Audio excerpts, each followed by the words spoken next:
It's my wife. No, she is not.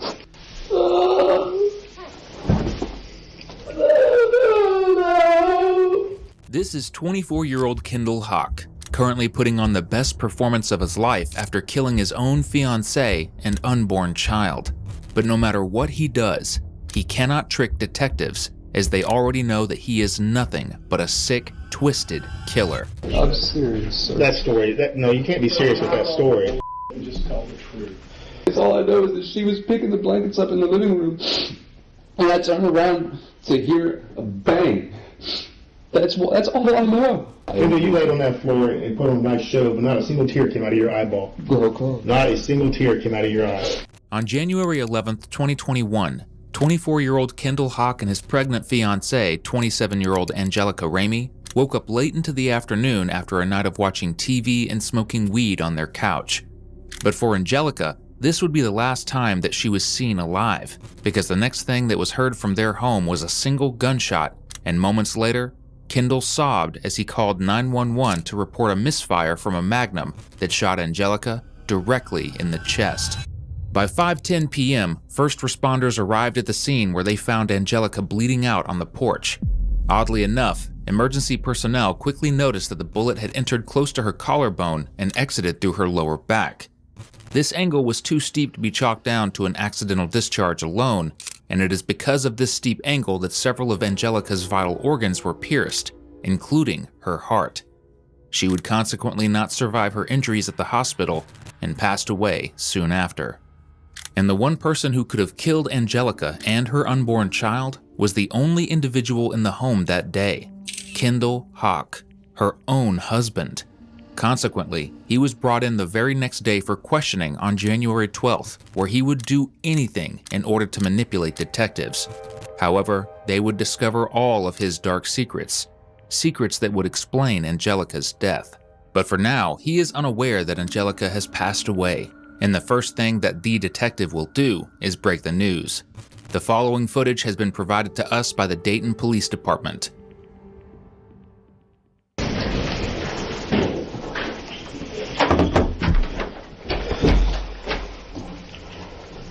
Mr. Hawk, I'm Detective House. This is Detective Geiger. Okay? We want to talk to you about what happened tonight, all right? Before we do, we're going to put a little bit of stuff here on the record.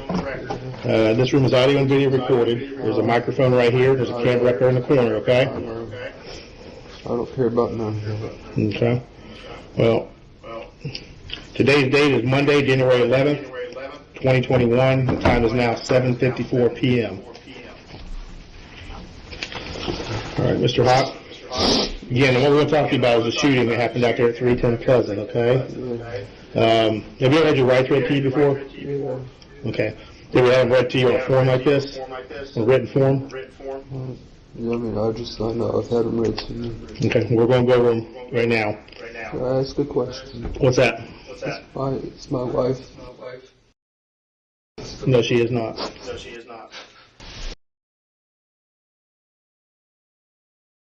Mr. Hawk, I need you to have a seat up here in this chair. We need to talk about what happened, okay?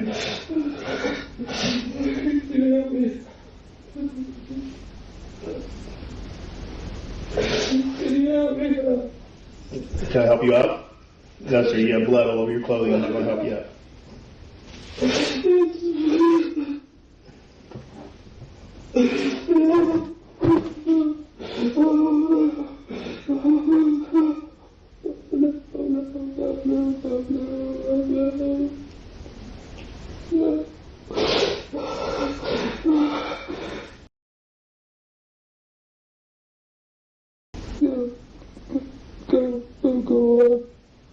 You set that down. It's my wedding ring.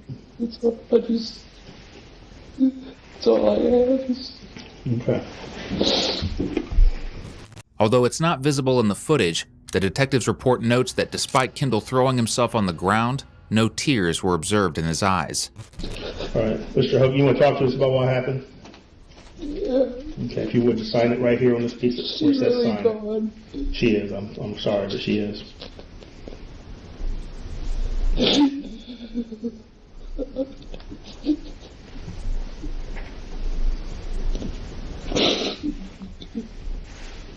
Do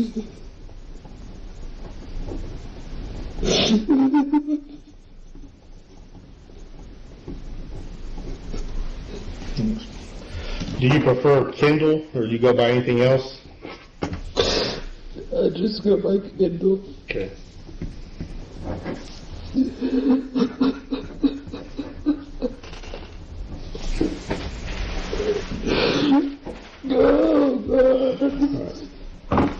Kendall, start off. Just tell me a little bit about Angelica. How long have you and her been together? Over a year, going on 2 years. For 1 year, going on 2? Yeah. How'd you guys meet? I've known her my whole life. She was one of my sister's best friends growing up. What's your sister's name? Christina Robinson. Does Christina still live here locally? No, she's in prison. Okay. What's she in prison for? For drugs. Drugs. Oh, God. Does Angelica go by any other names? Oh, yeah. She goes by Jelly. Jelly? Jelly. Is that what you usually call her? Yeah. Now, she has children, correct? Yeah. Do you guys have any children together? Yes. You do? Yes. Okay. How many children do you guys have together? One. One? The rest of them call me Daddy, but we have one that's ours. Okay. And how old is that child? She's under a year old. Okay. What's her name?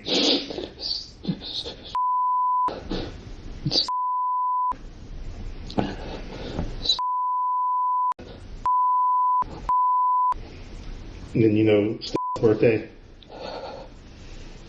I'm going to say it's 2/27/20. And where does Stella live right now? All the children are with CPS. How many other children does she have?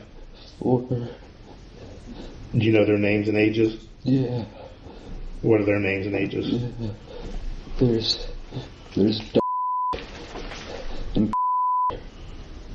and those are the twins. Okay. They're boys.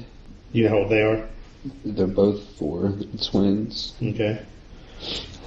I don't remember their exact birth dates. That's fine. Or do you know what last name they go by? Rowe. ROWE. Okay. What about the other 2 children? They got different last names. It's What is Bonnie it? and Okay. You know his last name? yeah, it's Kean. And how old is I want to say she's 7 or 8. Okay. I want to say 8. Mm-hmm. And what about the other child? It's Kean. How old is She's 9. You said all of those children are in custody of CPS? Yeah, How long have they been in custody of CPS? just a couple months. Okay.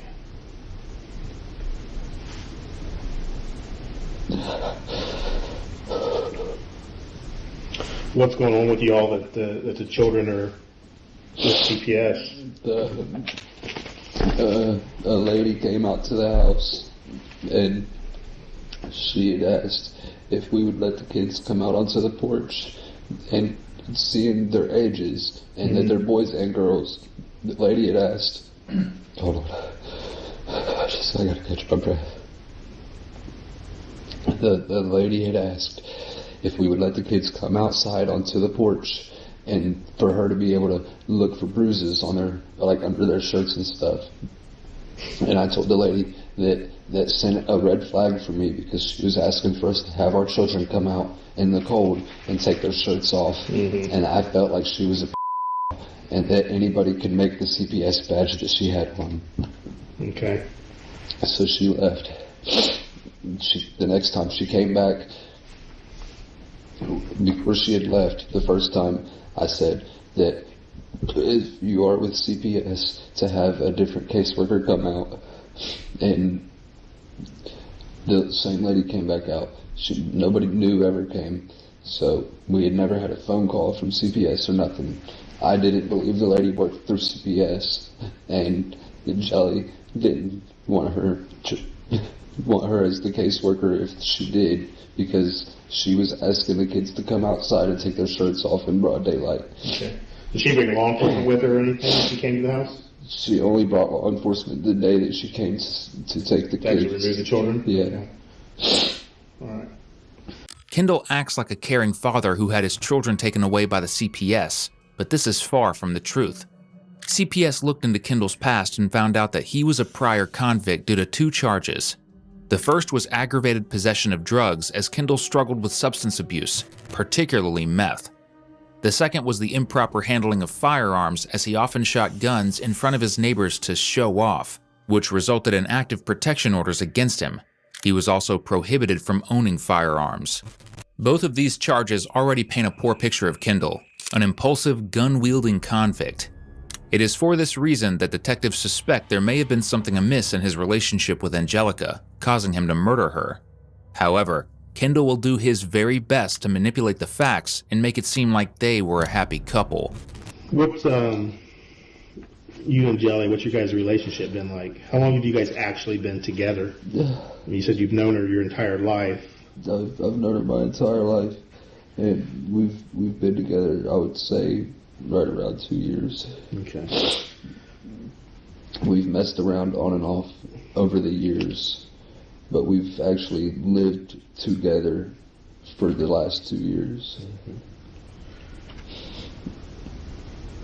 You guys have any issues, any problems? You guys fight a lot?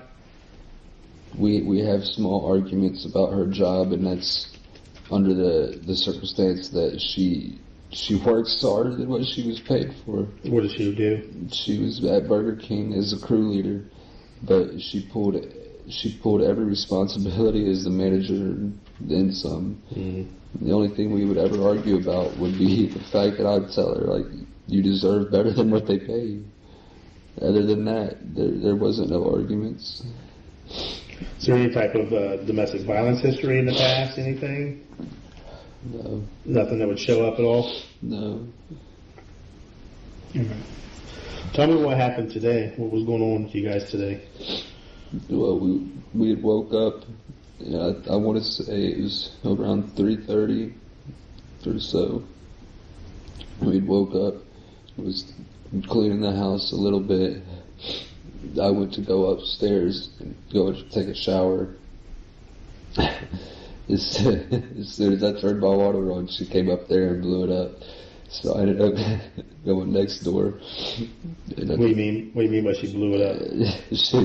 She went up there, and as soon as I went to get in the shower, she went upstairs and took a shit. Okay. Kind of ran me out of the bathroom. Okay. So I went next door, and I went and took a shower over there. And when you say next door, you went over to your mom's, the other half? Yeah, I went over to the other half of the double and took a shower. And then I went back home on to our side, mm-hmm. and she had already started doing the laundry. She was in the basement, and she was doing the laundry. And then I was upstairs. I yelled for her and asked her if she wanted anything to eat because I was getting ready to leave. And she told me to hold on. She was coming upstairs. Where were you heading to? I was getting ready to go to McDonald's and get something, okay. Because we usually get a frappe every day. It's kind of the one thing that I was able to do for her that she couldn't do anyways. So she had told me to hold on, that she wanted to go with me. So I was waiting a minute. I'd literally just lit a cigarette, and she said she had to get dressed. But she started to pick all the blankets and stuff up because we was sleeping in the living room. We was up, and I guess we both passed out. But we sleep upstairs because that's where the TV works. You talking about, when you say upstairs, you mean like the living room? In the living room. Okay. Because our bed's in the basement. Okay. And she wanted to get the floor cleaned up, and we had checked the emails because the caseworker, and we'd found out that he wasn't going to be at our visit, but we was still going to get our visit on Wednesday. And then she had started pretty much grabbing all the stuff off the couch from where I was asleep and where she was asleep next to me. Which couch is that? From the living room door, you have the couch on the left wall and the couch on the right wall. If you're going in our front door, it was on the right wall. Okay. So it would be against the wall that separates your house and your mom's house? Yeah, the dividing wall. And she was grabbing all the blankets and stuff up from right there. And you heard a boom. And I was at the front door. I turned around, and she had already dropped the blankets back down. And that was when I had seen the gun sitting in the blanket.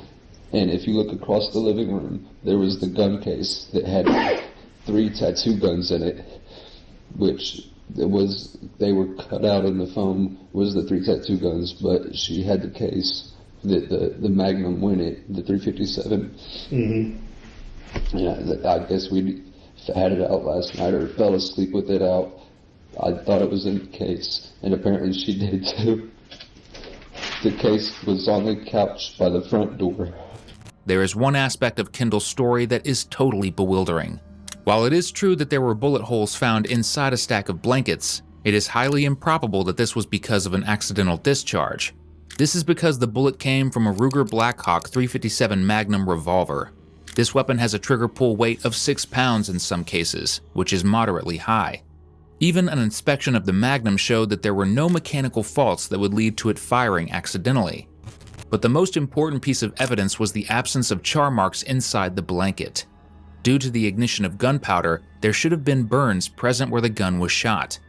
These were nowhere to be seen by forensic teams, which means that Kendall is lying in order to trick detectives. But these lies will cost him dearly. So, in that plastic gun case, because I was out your house just momentarily, Yeah. on the couch that's against the east wall, or the left wall, there was a hard plastic gun case. Yeah. That has I think a lime green lock on it. It still had the lock on it. Okay. Yeah. You're saying that has tattoo guns in it?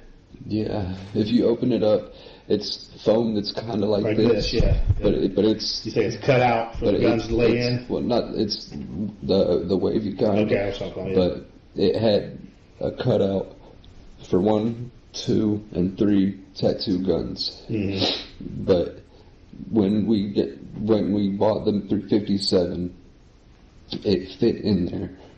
With the tattoo guns also? Yeah. It would still fit in there? It would still fit in there. Okay. Well, the only thing I can think is we had forgot to put it in there or something.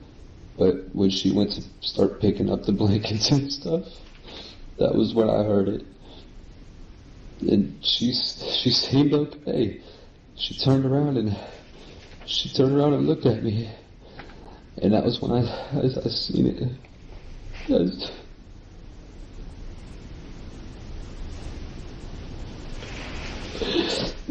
She started coming towards me, and I grabbed her, and I put my hand over her shoulder, and I looked at her back. And at the time, I couldn't make out if she was bleeding out of the backside or not, but she wanted to start going out the front door, and I was trying to hold on to her, and I couldn't dial out fast enough. I couldn't get the front dial out and keep up with her, and she buckled on the front porch, and that was when I went over and I got on top of her, and I put my hand down on her, and I held her, and I just kept telling her to breathe, and that was when I finally got the phone to unlock, because our lock pattern, I finally got it to unlock and call out to 911. And I was sitting there, and she was still breathing just rough, and all I could do was sit there trying to hold the pressure on her. It took a second. I ran next door to my grandma's porch, and I slung the door open, and I screamed for my grandma to just please come help, please come help, and went back to Jelly. And I sat there until the cops showed up, So you mentioned the 357. You said you may have had it out the night before or fell asleep with it. Tell me about why the gun was out. We had just bought it. Just bought it when? Within the last 24 hours. Where'd you get it at? From one of her co-workers. Do you know who that is? Yeah. Who's that? I don't know his last name. His first name's Adrian. And I don't even care if he gets in trouble for this. At this point, I done lost my... So Adrian works at Burger King? Yeah, it's her manager. Which Burger King are we talking about? On Brown Street.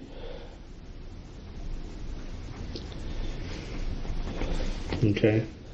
The way the system, like the government has been, you know, we've been lightweight stockpiling on firearms and so on, just in case it was ever needed. And she always said it's better to be safe than sorry. How much did you pay for this 357? $250. Describe the 357. What's it look like? It's a solid chrome. It's real heavy. It's got wooden grip, but it looked new. Got a long barrel on it? Yeah, long barrel. It's 6 shots. Have you ever fired it before? Once. Next door. I shot the backyard of the neighbors. When was that? When we first bought it, right when we got home. So that'd be yesterday? Yeah, roughly. But it was the middle of the night. We can go to my neighbors, and I can still show you where we was in his back kitchen door and shot out of the back kitchen door into the ground, and it blew a hole in the dirt. Your neighbor was with you? Yeah. Okay. Which neighbor are we talking about? If you're looking at my house, it'd be the ones on the left. They're Cuban, and I don't think they're even really legal yet. Okay. But it's kind of always been something like they've never really had guns, and I go over there and usually shoot off a couple rounds in the backyard when we get something new. Okay.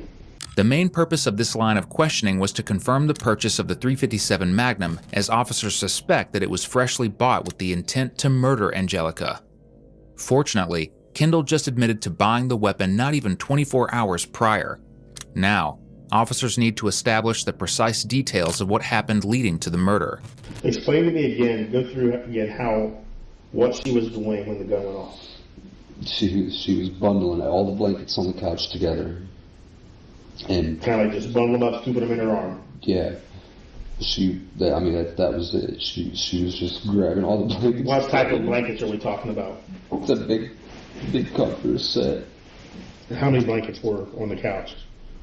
I want to say at least 2.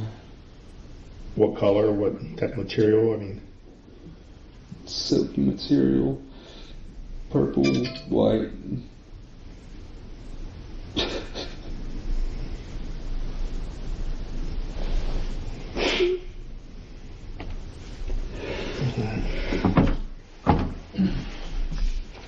Real quick for me here, just kind of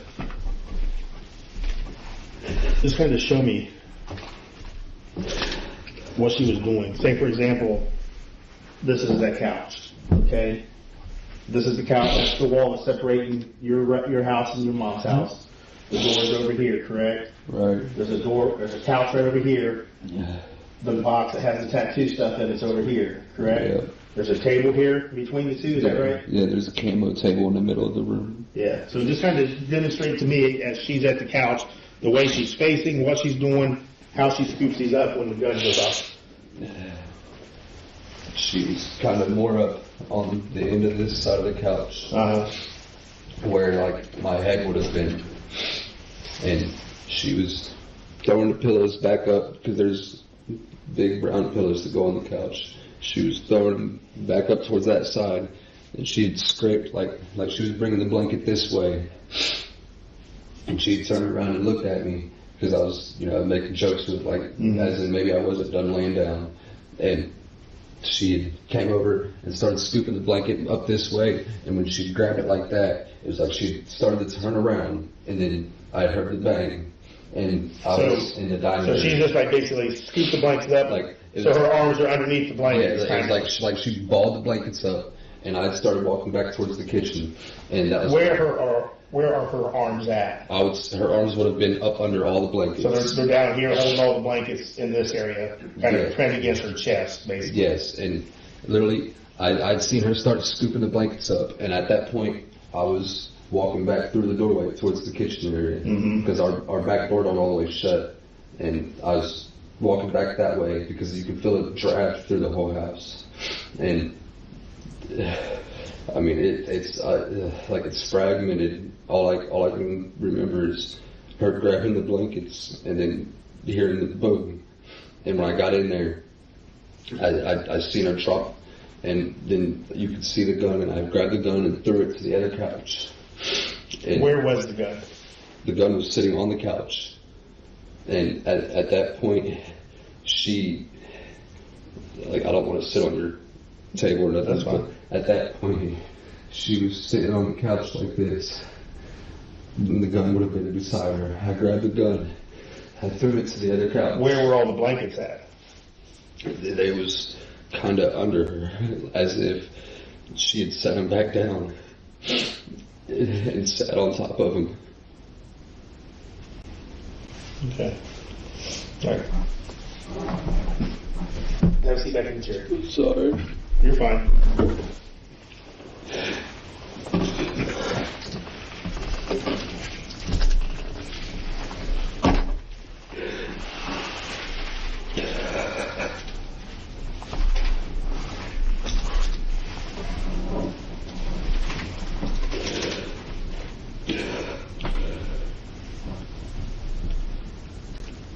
Were you guys arguing today at all about money? We mentioned getting the rent paid because she delays everything she does. She don't like to pay stuff on time. I'm more the type, I'd rather pay it on time so that we have a grace period if we don't have the money. I wouldn't necessarily say we was arguing. I would say that I might have at her, saying that she needs to grow up a little bit and learn how to pay her bills on time. And that was it. We don't have money issues though. I literally just prior to that, when I got out of the shower next door, I'd handed my grandma a $50 bill to put on my sister's books in prison. We don't have issues with money, and that was one reason why I never understood why she would wait to pay a bill. But no, we didn't argue to that extent about it. Yeah. Don't forget what Kendall said about how he and Angelica approached their finances, as this will prove to be a very important part of the investigation later down the line. So I'm correct. She's up here at the head of the couch. She's kind of tossed the pillows and she scoops up the blankets and she stands and she starts to turn this way. When you hear the shot, she had started to turn around, and at that point I was walking out of the room. So you're going this way and back toward the kitchen. Right. And I get not even 5 steps and I hear boom. And as soon as I hear that, I turn back around and she was already reseated halfway on the couch and was starting like she was trying to get back up. And that was, as I was coming in the room, I seen the revolver. I threw it to the other couch, and she was still trying to get back up. So I had helped her up.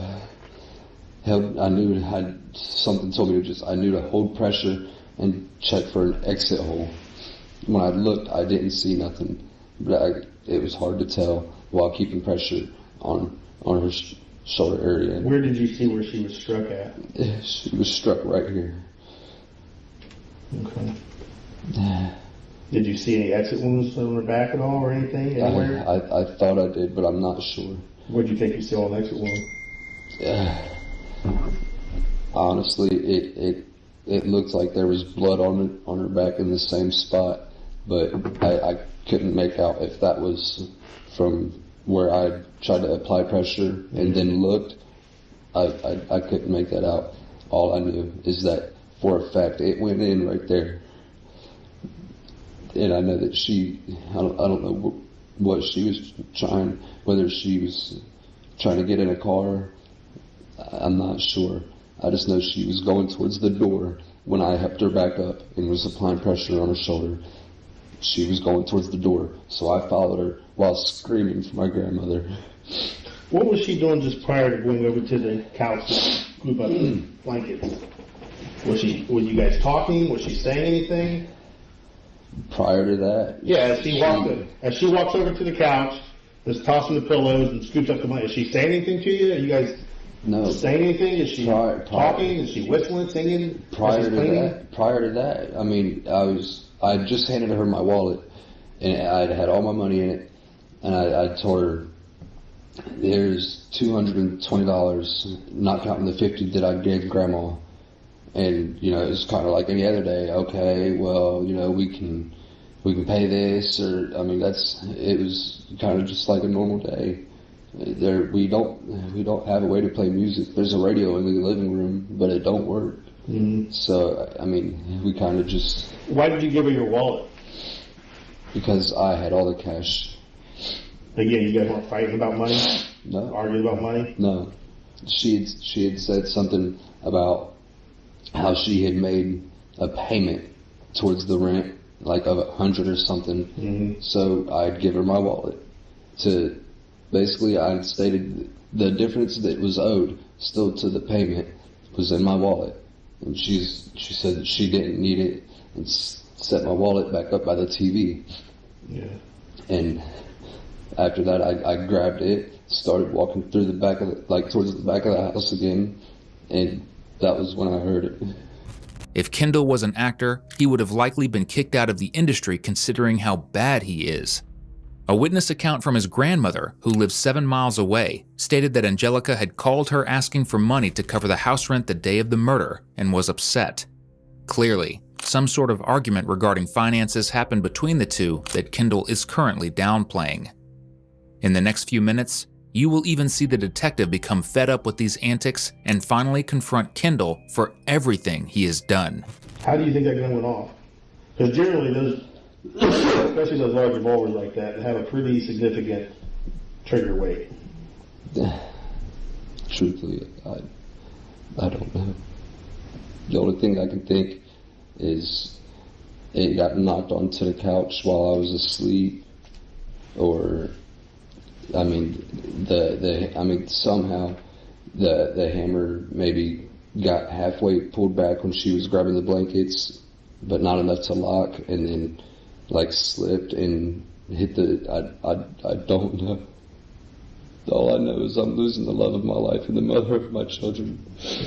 Well, Sunday, Kendall, it's pretty damn hard for those revolvers to go off by themselves by accident. I know.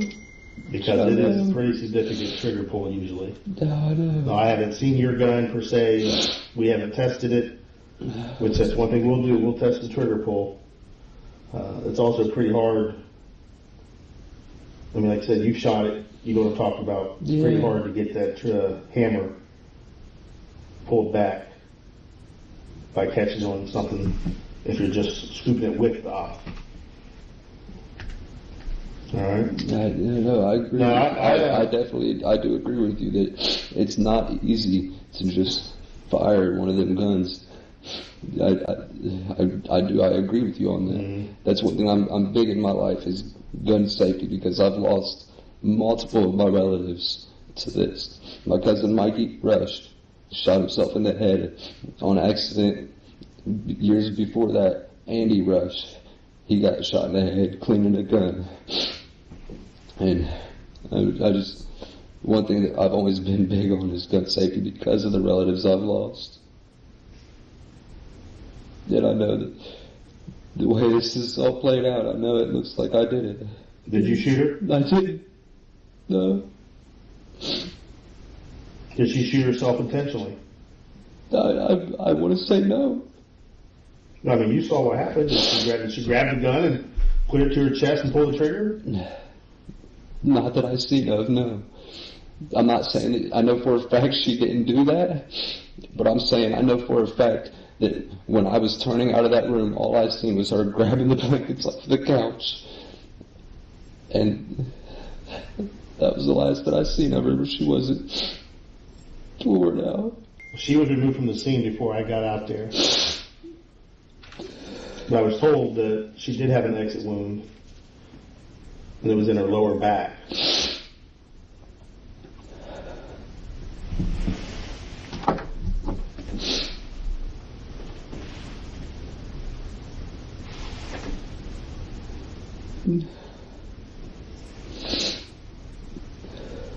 Do you have any idea how her scooping the blankets up and No, the bullet going in down here could come out of her lower back? I don't. No. I don't either. I won't say that I'm a professional with guns, and I won't say that I know how they work to that extent. So I'm telling you, it's pretty unusual. What I will say is that woman was the love of my life and the mother of my children, and we are currently fighting CPS to get our children back. Mm-hmm. And the last thing I want is to lose my children, or to lose the love of my life. And I know for a fact on everything in my life that I did not shoot her. The evidence isn't matching up with what you're saying happened. I know, but there's nothing else that I could say besides what had happened. Let me tell you this. You know where she was shot, right? She was shot in her shoulder, yes, right here. You know where the bullet was recovered? No, I don't. Damn near in the floorboard. That's how much a downward trajectory there was. How does that happen if you're scooping up blankets and your arms, everything's underneath here? How does that happen? I don't know. I don't either. Like I said, all I know... Something I can't explain. All I know is when I was leaving the room, she had grabbed the blankets, and I at that point, I was already turned around leaving the room. You can't make that gun go off accidentally like that. I'm not saying that... You can't. Look, on everything I love, I have told you the truth from my point of view and from what I know happened. I don't want the truth from your point of view. I want the truth. So Kendall, you laid on that floor and put on a nice show, but not a single tear came out of your eyeball. Okay. Not a single tear came out of your eye. Okay. All right, what we're going to do is we're going to take you across the hall. We'll go back over there and put you in that room for a little bit. Okay. Myself and Detective Geiger will run out to your house. We've already obtained a search warrant. There's officers out there searching. We're going to look through some different things, see if anything matches up to your story, and then we'll be back to continue this, okay? Let me ask you a couple questions real quick. Are you right or left-handed? I'm right-handed. I noticed on your right hand there, you've got like some marks on your knuckles there, your middle finger. That's blood. Is that blood? Yeah, it's Not blood. like a scrape or anything? No, That right there? There's blood there. Well, there might be blood, but it looked like you kind of scraped your knuckle Yeah. or something from here. No. That doesn't look like, someone else's blood. That's That right there on top, right here. What's that? That's blood. That's just dry blood? Yeah, from when I was trying to get her out of the house. Okay. Yeah, I thought it looked like an older scrape to me. And you also said you took a shower, but your hands look pretty dirty. How'd your hands get so dirty? Just like how my knees get so dirty. And how was that? This is strictly from falling on the ground after the police mandatorily made me move. Okay. There's blood right here on me. There's blood here on me. There's blood all over right here on me from where I was trying to help her out of the house. She wanted out of the house. I was trying to help her out of the house. I didn't know what else to do at this point. All I know is that she had a hole in her chest. There was nothing I could do besides trying to apply pressure and call the law. And it seemed like forever that it even took someone to get there. So back to the thing on your fingers, I don't know how that happened. There's no scratch there. I promise you, if we wipe this blood off right now and wipe that dirt off from outside, there's no scratches. I know this for a fact. I have a bunch of scar tissue on my hand for being in a house fire. That's what all this is from. I was in a house fire, and that should be on record too. All right. You say you bought the gun from her manager, Adrian, Yeah. and you paid $250 for it, right? Yep. And you did that last night, correct? It was either last night or the night before. I know that we've been asleep for the majority of the day. I know, like I said, we'd woke up around 3:34. You guys using anything? Huh? You guys using anything? Yeah. What are you using? Meth and marijuana. When's the last time you used meth? The day before yesterday. Not even 10 minutes ago, Kendall had mentioned that he wanted the children back and wanted to make things better. Now he's admitting to using meth the night before, which clearly means that he has not given up on his drug use even after going to prison for it. How long have you been thinking about buying that gun for $250? Not at all. I never even knew about it till the night we got it. Well, how'd that come about? We was going to sell a gun. We'd sold Adrian a gun. In the process, a buddy of his pulled that one out. She had said she liked it, and that was when the $250 that we had gotten for the other gun, I just handed straight back to him, and we'd left with that gun. What kind of gun did you sell? Another 9. You said another 9? What brand? It was a 9mm Taurus. Where did that gun come from? Some kid down at the Dayton Twin Towers. I'd only bought it because the kid couldn't have been no older than 17 or 18 years old. And he has other guns. I didn't feel like that kid needed that gun, so I bought it. If you're stockpiling weapons for the collapse of the government, you think it's smart to give up a high-capacity 9mm for a 6-shot revolver? No. Me either. But I also know that with our kids, before we lost the kids, one of the boys had gotten a hold of a gun and shot it in the basement. That was when we got the gun safe. And if you look in the gun safe and you open the door, in the bottom of it, there's a metal tube that's a gun cleaning kit. Mm-hmm. One of the boys had shot the gun cleaning kit. There's a hole in the side of it. I have no reason to lie at all. And I know that I'll probably never see my children again.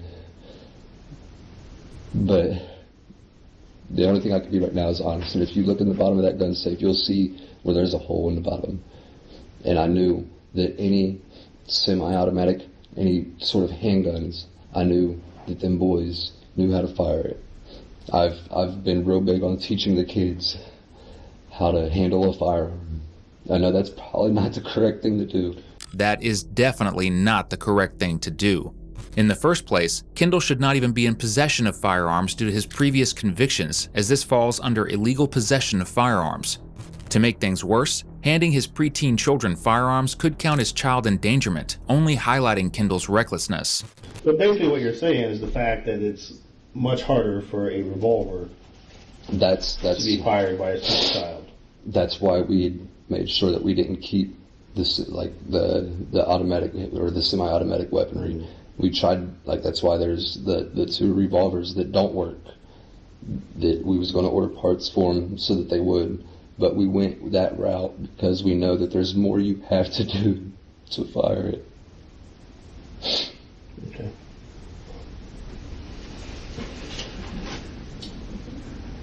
Here's the thing, kind of like what Detective House was saying. I mean, what you're describing really does not match her injury. Okay. I hear what you're saying. And even you admit that you know, the reason that she had the revolver was because it's harder to shoot. Yeah. So an accidental thing like this would be extremely unlikely. Yeah, but it's not impossible. And I'm not saying that it's impossible. All I am saying is that I didn't shoot the love of my life. And I know that you guys don't believe me. I don't think there was anything deliberate here. I'm going to tell you that right now. I don't think that you got up this morning and said, you know what I'm going to do today? I'm going to murder Jelly. I don't think you said that.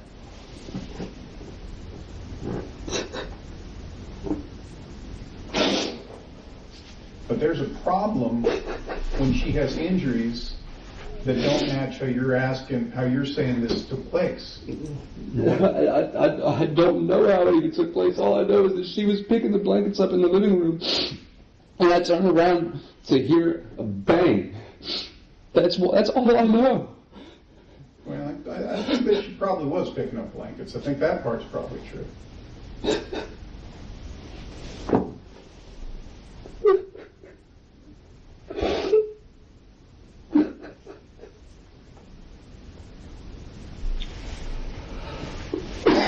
You guys can interrogate me all you want, but I'm the one that's at a loss here today. Not doubting that either. She's got 5 children that are lost. I know. Trust me, I know this. You want us to believe something that's pretty damn unbelievable. It's unbelievable to me. That's what you don't realize. As much as you guys don't want to believe it, I don't want to believe this either.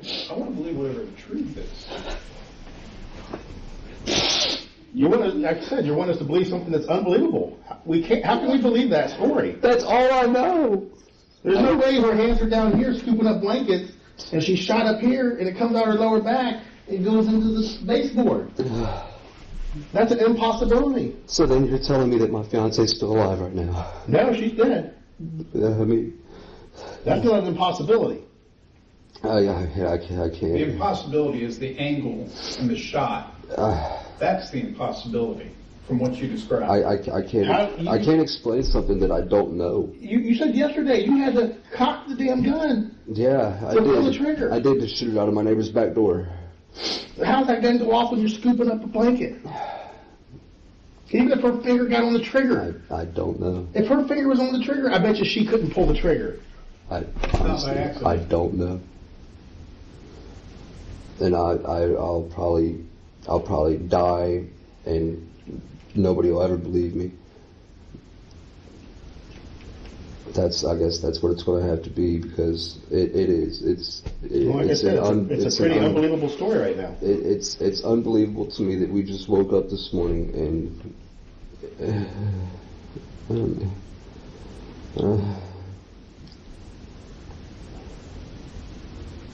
it just, I don't know. I don't have words for what happened. I can't explain something that So if somebody said you guys were arguing over money today, that would be a misperceived. You weren't really arguing. You were just having a discussion over money. But you weren't arguing over money today. We wasn't arguing over no money today. We go every day. We wake up. We discuss what bills are to be paid, or how long we have to pay a bill. And then it's on to the next thing, as call the caseworker. Why did you give her your wallet? I give her my wallet every day. She makes sure that she pays the bills out of her money. And if there's ever something that she needs extra, You guys have money coming in every day? Me, yes, I do. How do you get money? I run my own business. What do you do? I sell cars, I sell houses, I flip cars and I flip houses. If you go to my house right now, every car... When's the last time you flipped a house? The last time I flipped a house? Mm-hmm. The house that we're in now. And my mother and my grandmother pay us $450 a month for rent. Okay. When did they pay you last? We were supposed to get paid by them earlier today or yesterday. I don't know if my fiance had gotten the money. I know just last night I went and picked up $250 for car parts. And I can show you proof of that. Picked up $250 from who? I don't know. He's saved in my phone as scrap buyer, and he bought a catalytic converter that I got off of a beat up truck out back The catalytic converter had a hole in it. It was rusted out. That's the truck that's sitting out back in the alley right now. I was going to take because I got 200 or almost 250 for there was 2 parts of a catalytic converter, and it cost me roughly $80 to go buy a new one. That's a win-win situation when I can put a new one on for less than I can scrap the other one for. I got multiple vehicles that I legally own. So simple question, were you guys arguing over money today? No. No? No. Okay. But there was a discussion over money today? There's a discussion over money every day. About you wanted her to pay something and she... No. As in, every day, no matter what, we would wake up. Let's not talk about every day, let's talk about today. No, today is no different than every other day. No, it is different. Why were you talking about today? What was the money issue about today? There was no money issue. You said there was. It's never an issue about money. It's whether a bill gets paid on time or when do we see the kids next. But it's never an issue. It's us waking up in the morning and figuring out what we are to do today. When you wake up in the morning, what's the first thing you do? I go to work. Okay. Well, we wake up in the morning, the first thing we do is we go to work.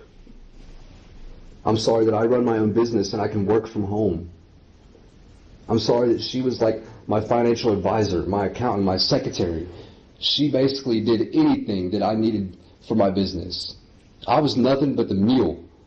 I work, I do the labor, I do the physical, everything. She would handle the books, the upkeep, the money owed out, the bills owed out. I would wake up every morning and I would ask her, what do we need today? If we're good today, then let's sit back, let's go out to eat, let's do this or let's do that. Let's go get high. Yep, let's go get high too. That was it too. Mm-hmm. If there was days that we didn't owe no money out, you're damn right, we'd sit at home and we'd get high. We've already lost our kids. That was the one way that we was able to numb our pain. Well, I'm not gonna lie. Kids. I'm not gonna lie about it. We would get high because our previous caseworker. You know what I can say? The only thing I can say is thank God for children's services. Yeah. Thank God that those kids weren't in that house today. I know. All right. So we're gonna go across the hallway. If you want to talk to us some more later, that's up to you. If you don't want to, you don't have to. I mean, I still want to talk to you guys now, but you. Well, we're going to go out to your house. We got to look and see some of the stuff that you told us. A subsequent search of Kendall's home set off even more red flags for detectives. There were firearms, loose ammunition, and drug paraphernalia cluttered all around the house. It is nothing short of a blessing that CPS had taken the children away, as they would have been exposed to this horrible environment. Moreover, in the basement of the home, officers discovered a gun safe filled with 3 weapons and concerning amounts of ammunition. Considering Kendall's previous conviction, he should not have been able to have access to either these firearms or the drugs. With these findings, detectives were certain that Kendall was lying about everything. Now all they needed was to confront him one final time. Okay, we went out to your house.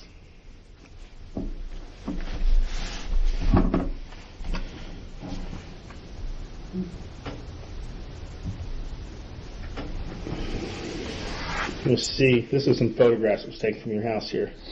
This is the baseboard behind the couch. That's where the bullet was dug out of. Okay?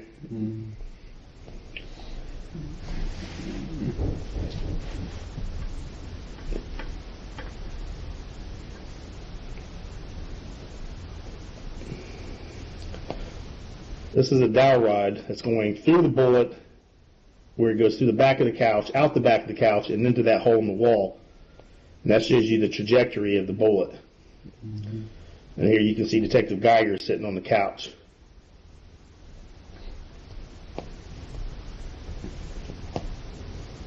This one you can see me standing in front of him with my finger pointed like a gun, where you can see how it goes through. Now I'm not saying this is exact, but it gives you an idea of the trajectory of this bullet. I do understand that is a possibility of one of the ways, but I'm just trying to figure out how the way you explained she picked up this blanket and where she's hit in the upper left chest and an exit wound down somewhere in her lower back and the bullet being recovered under there. How is that possible? Like I said before you left, sir, honestly, I don't know. All I know is that she was picking the stuff up off the couch as I was walking out of the room.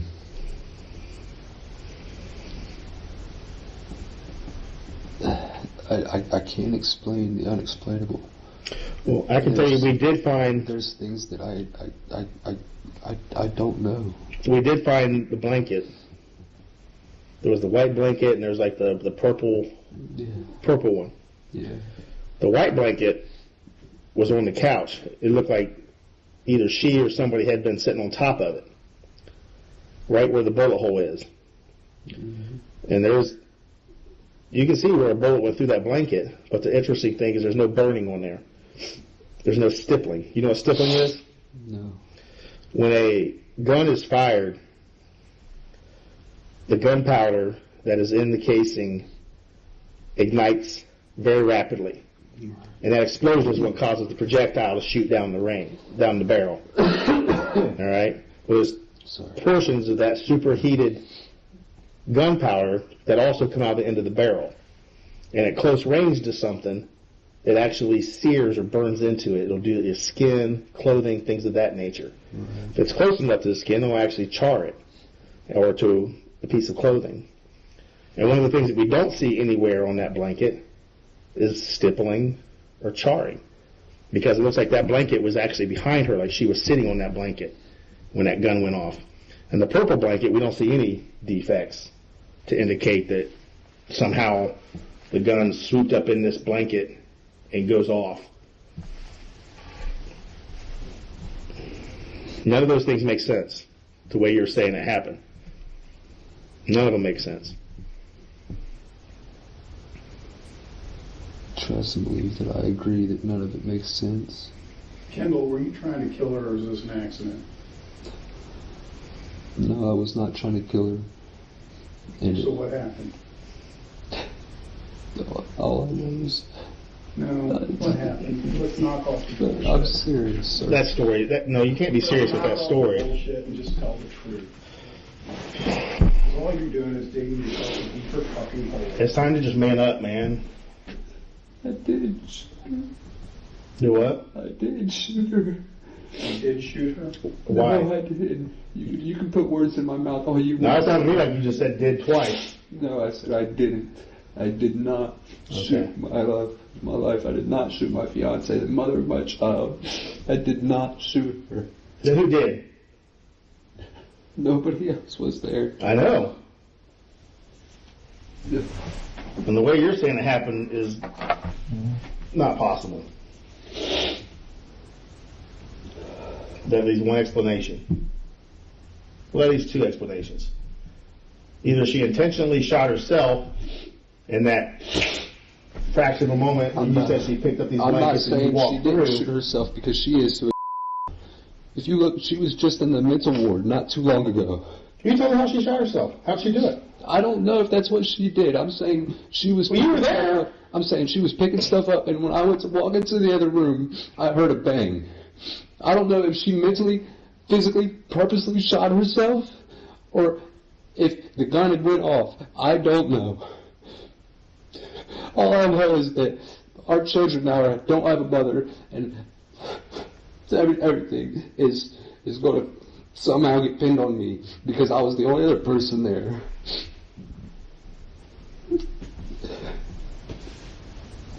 There's nothing else I can say. I don't know what else to say. You can start with the truth. I'm telling you guys the truth. No. When was the last time you saw her handle that gun? Last night. Where was that at? In the living room. Where was she at and where was the gun at? She was over on the other couch, and the gun was in her hand. She was sitting there spinning the spindle. What else was she doing with it? That was it. Was it loaded at that time? Yes. She was just spinning the spindle. And just spinning it over and over. Because she could hit it once and it'd go. And she was just sitting there spinning it while. How was she doing that? Did she have the cylinder popped out, or was the cylinder still in? It was still in. You can clearly see Kendall's story change at this point, as he goes from Angelica dying because of an accidental discharge to now stating she may have been suicidal. A change of story like this is exactly what detectives are looking for, as it helps incriminate Kendall. All they need to do from here on out is keep the pressure up in hopes of getting a full confession. How do you think it would have been possible that the gun got into the blankets on the couch where you were sleeping? I mean, I don't know. The only thing I can think is possibly when I got up to take a piss, I'd thrown the blanket to the side. I didn't think that I'd thrown it on the table. The only thing I can think of is when I came back from taking a piss in the middle of the night and grabbed the blanket and covered back up. and I'm not even sure of that. I don't know. I'm telling you guys literally what I do know. And I know it don't make no difference because you don't believe me, but that's... It doesn't matter simply not believing. It's a matter of an unbelievable story. You know, if you came down here and told us something plausible, we might believe you. I know. That story is just not believable.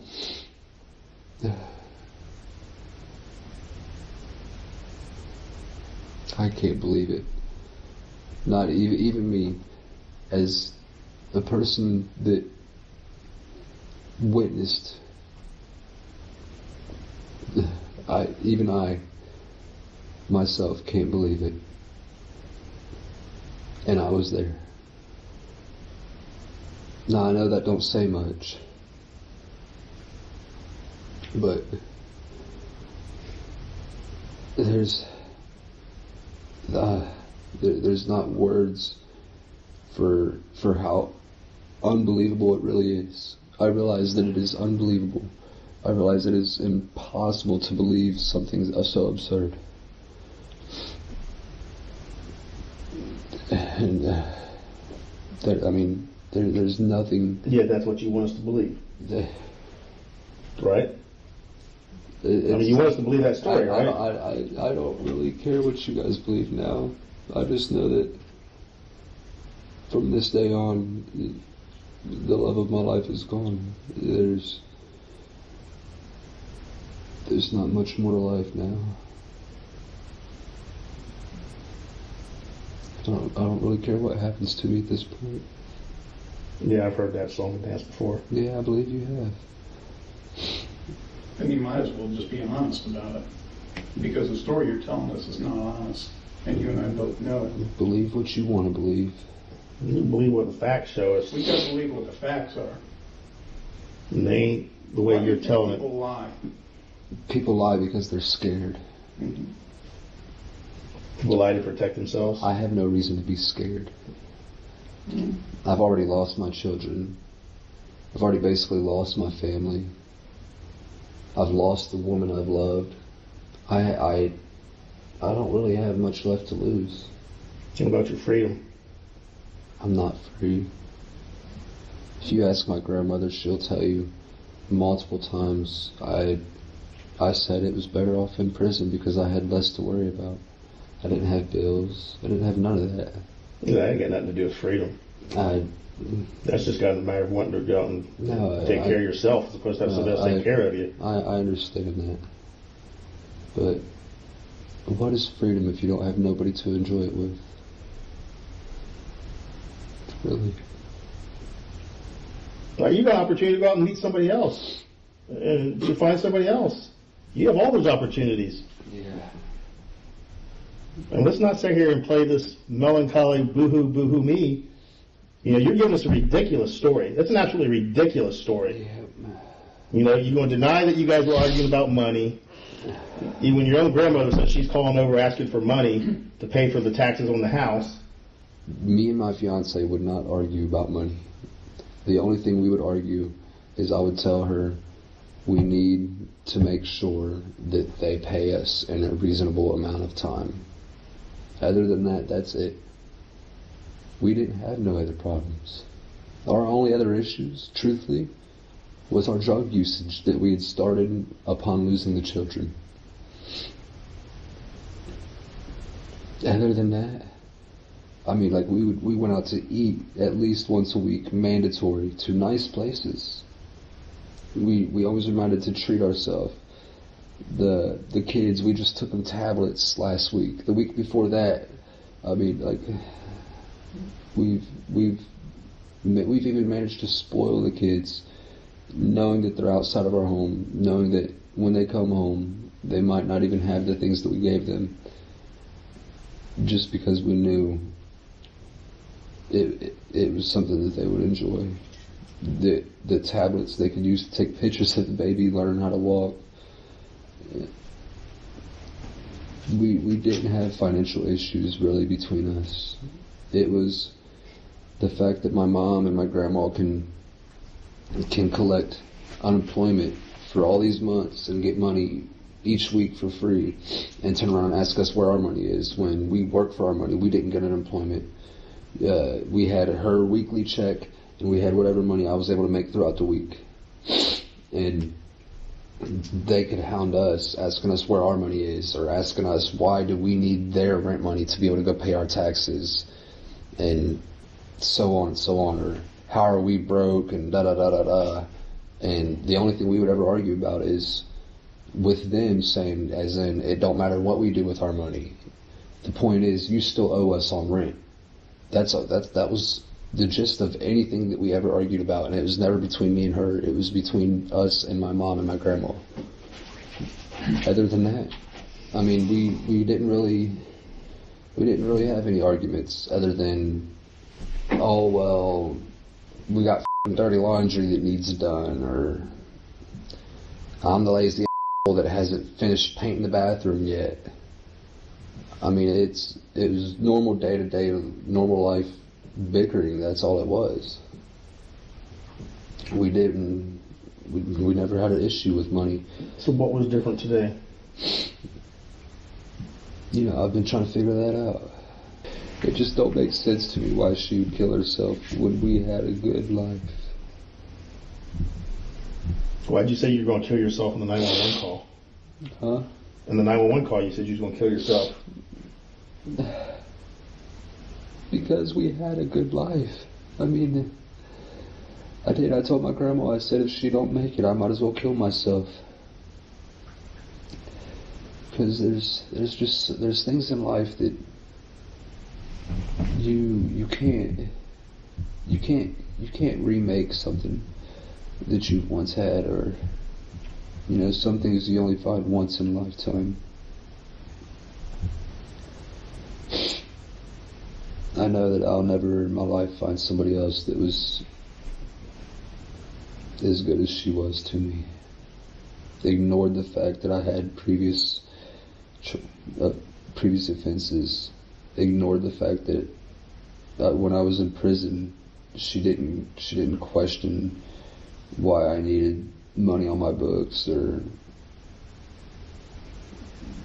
when I would walk out the front door and start my day for work, she wouldn't question where I was going. You just have a good day, and I mean, that's all there was to it.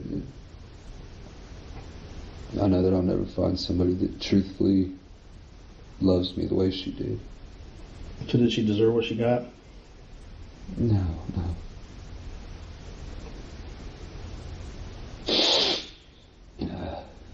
More than once, everybody in that house, no matter which side she was on, would always tell her that she deserves better than what she gives herself. I'm talking about what she got tonight. Does she deserve that? No, nobody deserves that. Exactly.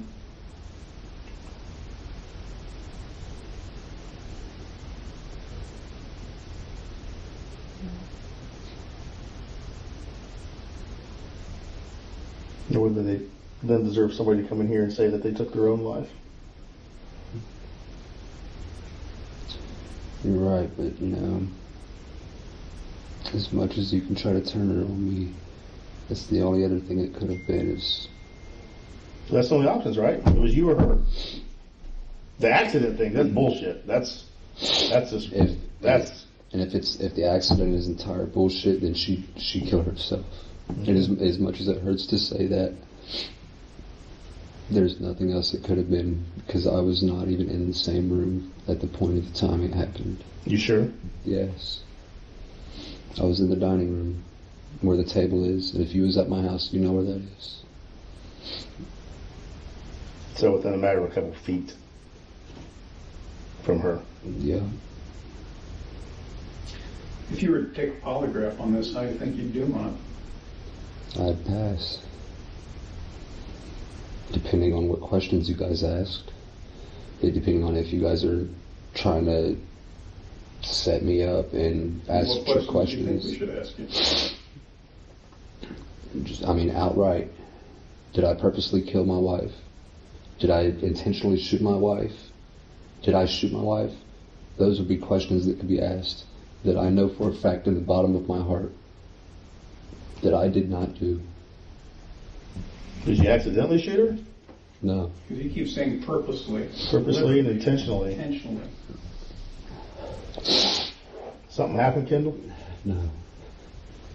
Again, because we're left with one of two things. This is either a cold-blooded murder, I realize a that. cold-blooded deliberate act, or this is an accident. Now, I'm willing to give you the benefit of the doubt, but the way you keep lying and spinning shit, But I'm not it lying. makes me wonder if this is a deliberate thing. Okay.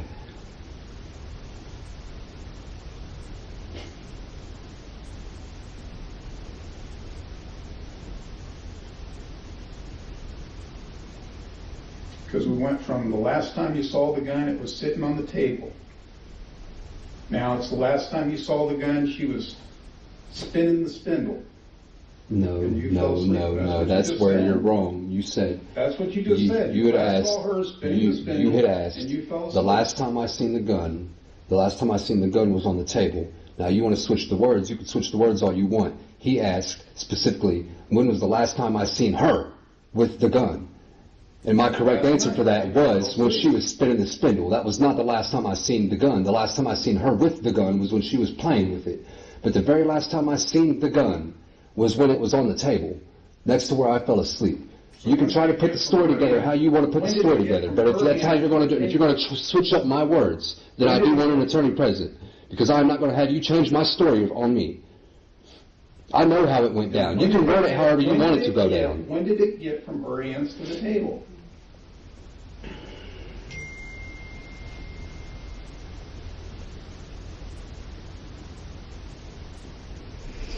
It's all right, Kendall. We thought you were more of a man than that, buddy.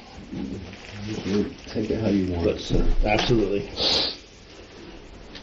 I know deep down that I've been I know honest. you do. I know you do. You know deep down all the good stuff. Am I staying in here? No, you're going to jail. That's fine. Do you want me to follow you out? Nope. The officer's going to come in and put handcuffs on you. Okay.